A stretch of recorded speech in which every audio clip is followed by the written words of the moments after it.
What's going on, Jerome's beautiful Friday, and please, for everything that is holy tonight, Minnesota Timberwolves, please, please, please, please let me use this meme later.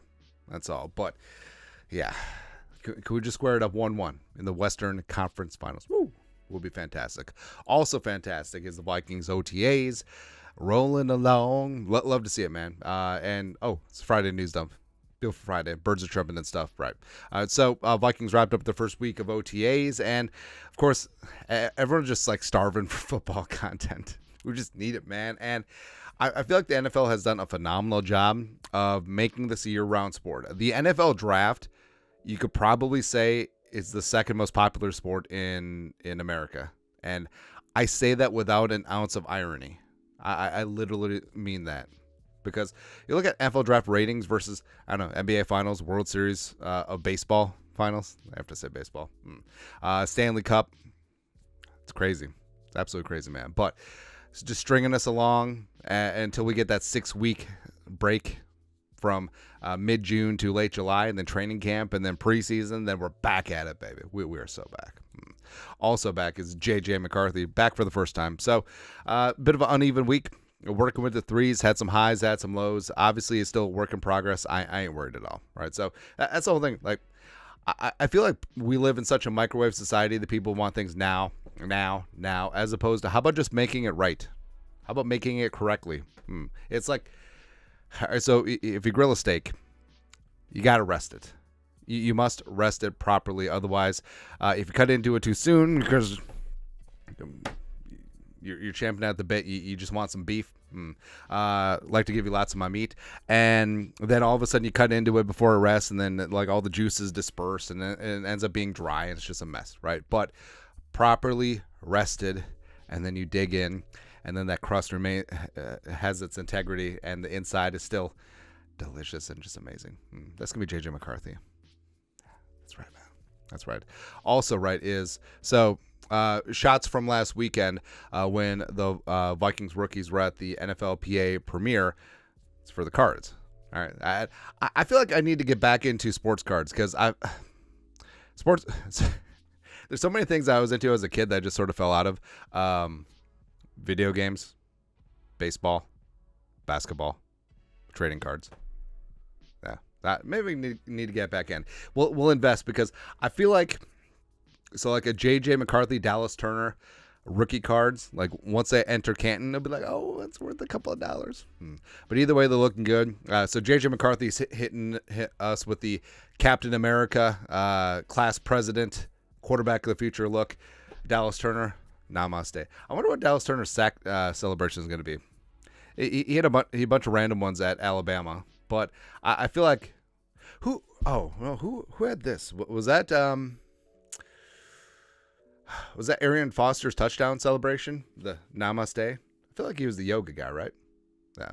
Also, so speaking of rookies, I fully understand that Byron Murphy II was tied to the Vikings quite a bit throughout the draft, and I wouldn't have minded him. And the Vikings certainly could have used him, but he went 16, right ahead of Dallas Turner after the Vikings trade up with the Jaguars. But he's going to wreak havoc. Like Byron Murphy is going to be an absolute stud. I feel like he's Kevin Williams adjacent, and I think that he's just scratching the surface on his potential. And as a quasi-Texas fan, watch a ton of Byron Murphy and T'Vondre Sweat operate last season. It was an immovable defensive line. And Seattle's got some dudes, man. Boye Mafe, Byron Murphy II, they got some dogs up there. Yeah, pretty worried about our game later on in the season, especially since the Vikings play the Seahawks late. So that means that Byron Murphy will be up to speed, but just sort of is what it is. Early Christmas present.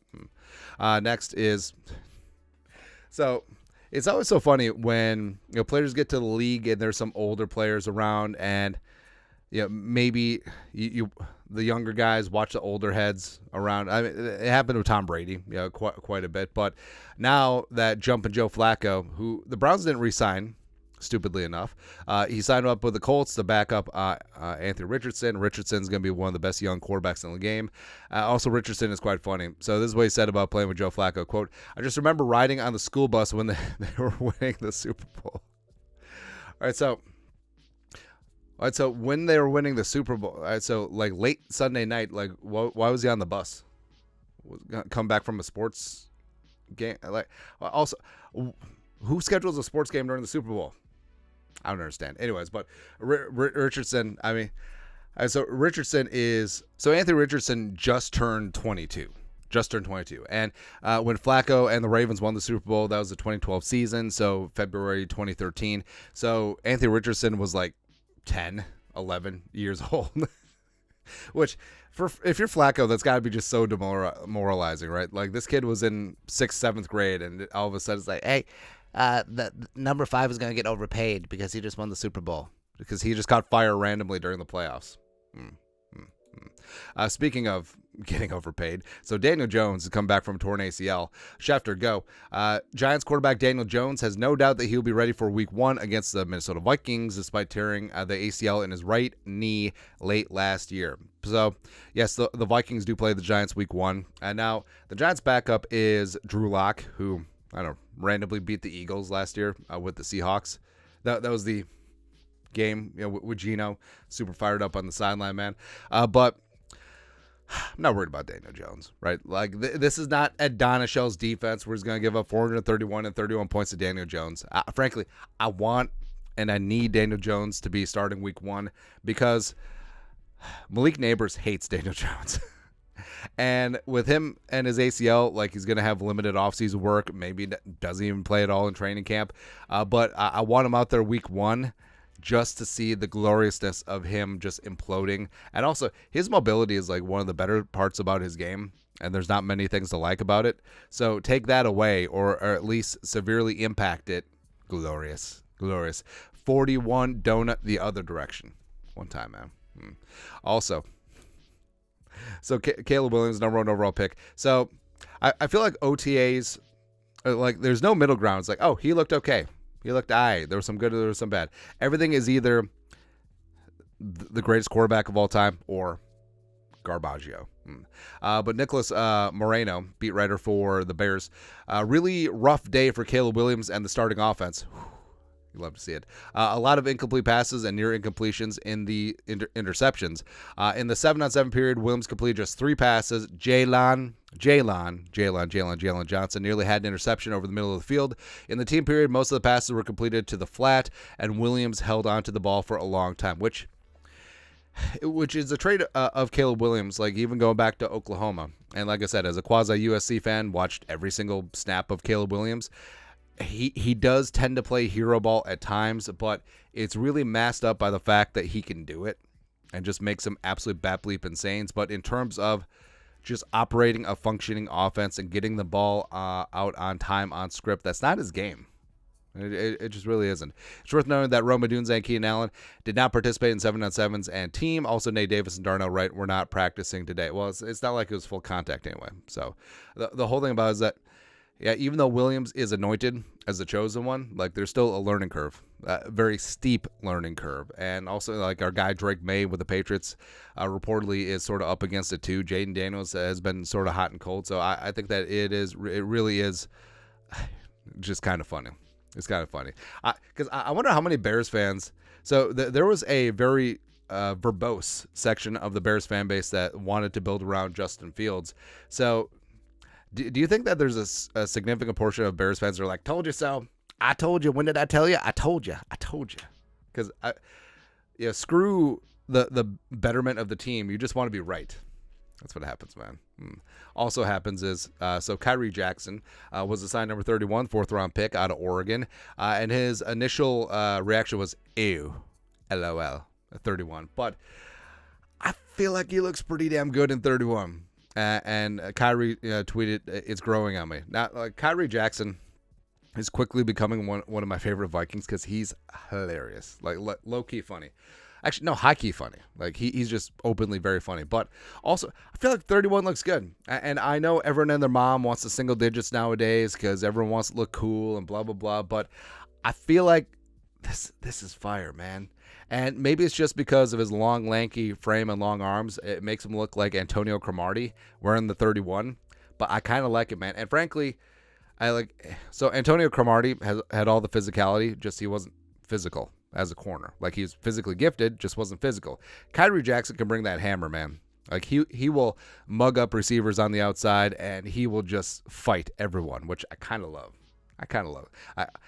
So initially I was worried about the Khyree Jackson pick because of the age, the rawness, the whatever, but he's good to go. I love him, man. Also, I love that the Vikings are just out exploring during OTAs. So Jalen Naylor saw the spoon and cherry, which I'll admit, so I've lived in the great state of Minnesota for 36 years. I have never... So, I've never been to... Where is this? Like the art museum, gallery, whatever. So I've never been there. I've never even seen the spoon and cherry with my own two eyes. I don't even know if it exists. Like, have you ever seen a baby pigeon? I don't believe that either. Also, Vikings get a little bit of R&R time. Now, fishing in again, the great state of Minnesota, it's a great pastime. It's fantastic. Ivan Pace Jr. Reeling in a big one off. Well, so first off, if that's the same fish from the bottom picture to the top picture, obviously he did the holding the fish really close and distorting perspective, forced perspective thing. But also, I love that he's in a paddle boat. It's kind of awesome, man. Also, Nick Muse, your company's computer guy, and also Brandon Powell getting some fishing in, apparently at Hawkinson's place. It ain't fishing when you're catching. That's right. So, as much as I love football, as much as I love Vikings football and OTAs and all these storylines, like, oh, how McCarthy look? I enjoy summertime. I enjoy downtime. I enjoy my freaking kids. Yeah. Time goes by fast, doesn't it? Absolutely. Also, please, Wolves, one time. Wolves in 5.